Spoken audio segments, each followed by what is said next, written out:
Pernah nggak sih lagi santai scrolling Instagram atau TikTok, terus tiba-tiba ngeliat temen lagi liburan mewah ke luar negeri? Atau rekan kerja update pencapaian karir mereka yang wah banget. Dan mendadak rasanya dada tuh kayak agak sesek. Tiba-tiba aja hidup kita yang tadinya berasa baik-baik aja, kok jadi kayak serba kurang ya? Kita jadi ngerasa ketinggalan jauh.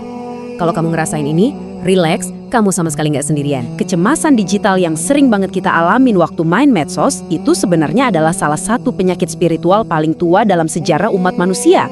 Hasad itu rasa benci, rasa nggak suka ngelihat orang lain dapat nikmat, yang dibarengi sama keinginan aktif supaya nikmat itu hancur atau hilang dari orang tersebut.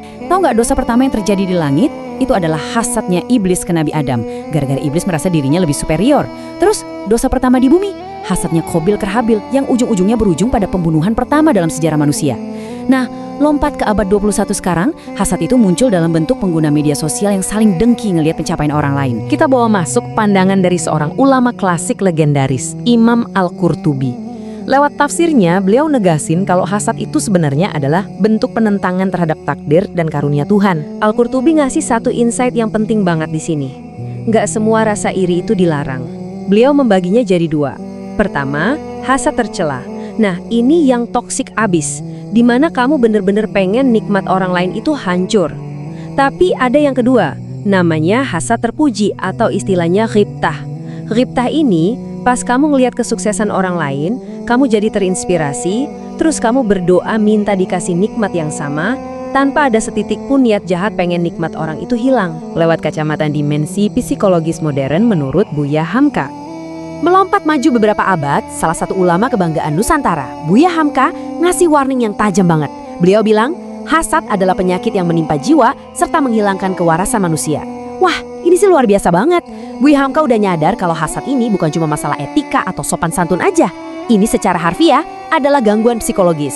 Penyakit ini bakal merampas kedamaian batin dan bisa bikin pelakunya nekat ngelakuin hal-hal yang di luar nalar cuma karena kelewat obsesi sama hidup orang lain. Ada 4 langkah praktis yang bisa jadi perisai tangguh kita dari ancaman kecemasan dan FOMO digital.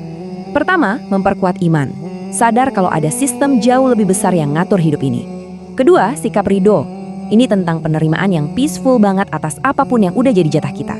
Ketiga, perbanyak bersyukur. Fokus aja ngitungin nikmat sendiri, jangan malah pusing mikirin wishlist milik orang lain. Dan yang keempat, nah ini yang paling jadi game changer, menerapkan zuhud. Zuhud didefinisikan sebagai tidak mencintai dunia sampai melupakan akhirat.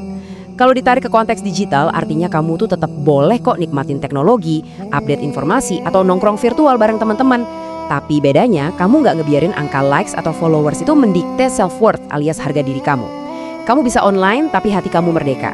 Nggak diperbudak sama apa yang tampil di layar itu. Sebagai penutup dari bahasan kita kali ini, aku pengen ninggalin satu pertanyaan provokatif yang lumayan bikin mikir. Nanti pas kamu buka lagi aplikasi sosmed kamu, coba tanyain ke diri sendiri. Sebenarnya kamu yang lagi ngendalin aplikasi itu, atau justru media sosial itu yang diam-diam lagi numbuhin bibit hasad di hati kamu? Yuk mulai evaluasi kesehatan hati kita, dan pastikan kendali atas kedamaian batin tetap ada di tangan kamu sendiri. Thanks sudah dengerin penjelasan ini.